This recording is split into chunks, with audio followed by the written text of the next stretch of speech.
दोस्तों, सच्चे प्यार का जिक्र हो तो सबसे पहले भगवान श्री कृष्ण और राधा का अलौकिक प्रेम याद आता है।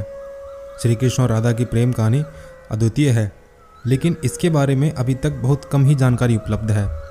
राधा कृष्ण का नाम हमेशा एक साथ लिया जाता है और उनकी पूजा भी एक साथ ही की जाती है।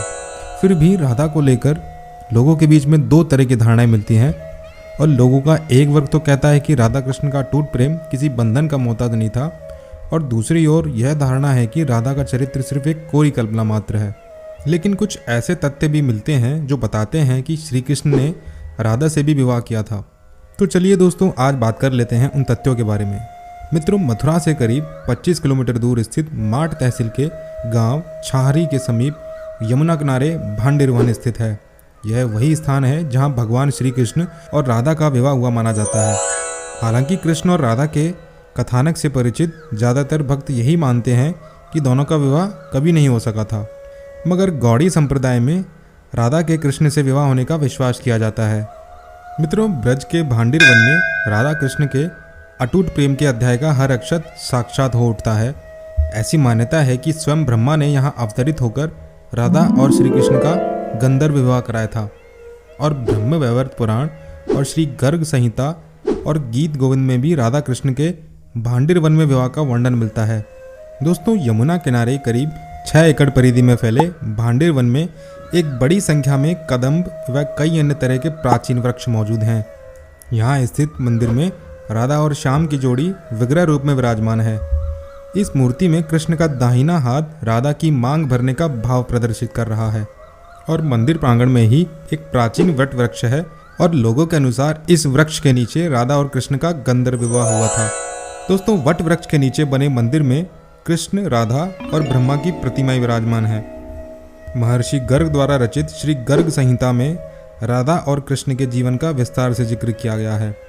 इस ग्रंथ के अलग अलग कई खंडों में श्री कृष्ण के जन्म से लेकर गोलोक धाम गमन तक की हर घटना का विस्तार से वर्णन मिलता है, और गर्ग संहिता के गोलोक खंड में इस विवाह का पूरा ब्यौरा मिलता है। गीत गोविंद में भी एक बार नंद बाबा के श्री कृष्ण को लेकर भांडेर वन में जाने की बात कही गई है, और कथा के अनुसार सघन वृक्षों से घिरा होने के चलते इस वन में सूर्य की किरणें भी बहुत कम ही प्रवेश करती थीं, और सहसा चारों ओर काले बादल घिर आए और तेज आंधी के साथ मूसलाधार वर्षा शुरू हो गई और चारों तरफ अंधकार छा गया। ऐसे में नंद बाबा भयभीत हो उठे।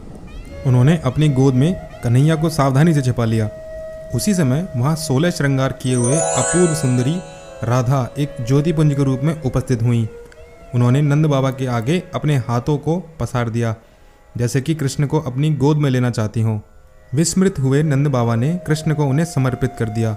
राधा कृष्ण को इसी भांडेर वट के नीचे ले गईं, और वहाँ पहुँचते ही श्री कृष्ण युवक रूप में प्रकट हो गए, और राधा के आह्वान पर वहाँ चतुर्मुख ब्रह्मा भी उपस्थित हुए। ब्रह्मा ने वेद मंत्रों के द्वारा दोनों का विवाह संपन्न कराया, और विवाह के बाद कृष्ण ने पुनः बालक का रूप धारण कर लिया, और राधा ने कृष्ण को पूर्वव्रत प्रतीक्षा में खड़े हुए नंद बाबा को सौंप दिया। दोस्तों, भांडेर वन को राधा कृष्ण से संबंधित होने के कारण बहुत पवित्र माना जाता है। भांडेर वट के नीचे राधा कृष्ण के साथ भगवान ब्रह्मा की मूर्ति भी स्थापित है। साथ ही वहाँ लगी हुई एक सूचना पट्ट पर इस आयोजन का पूरा वर्णन मिलता है। जिस मंडप में भगवान श्री कृष्ण और राधा के फेरे हुए थे, वह मंडप भी वहाँ मौजूद है, और यह मंडप वट वृक्ष के पेड़ों से बना हुआ है। इसमें एक तरफ राधा और दूसरी तरफ भगवान श्री कृष्ण दिखाई देते हैं। तो दोस्तों, ये थी श्री राधा रानी और श्री कृष्ण के विवाह की जानकारी। वीडियो अगर अच्छा लगे तो लाइक कीजिए, शेयर कीजिए और हमारे चैनल को सब्सक्राइब कीजिए। तब तक के लिए राधे राधे।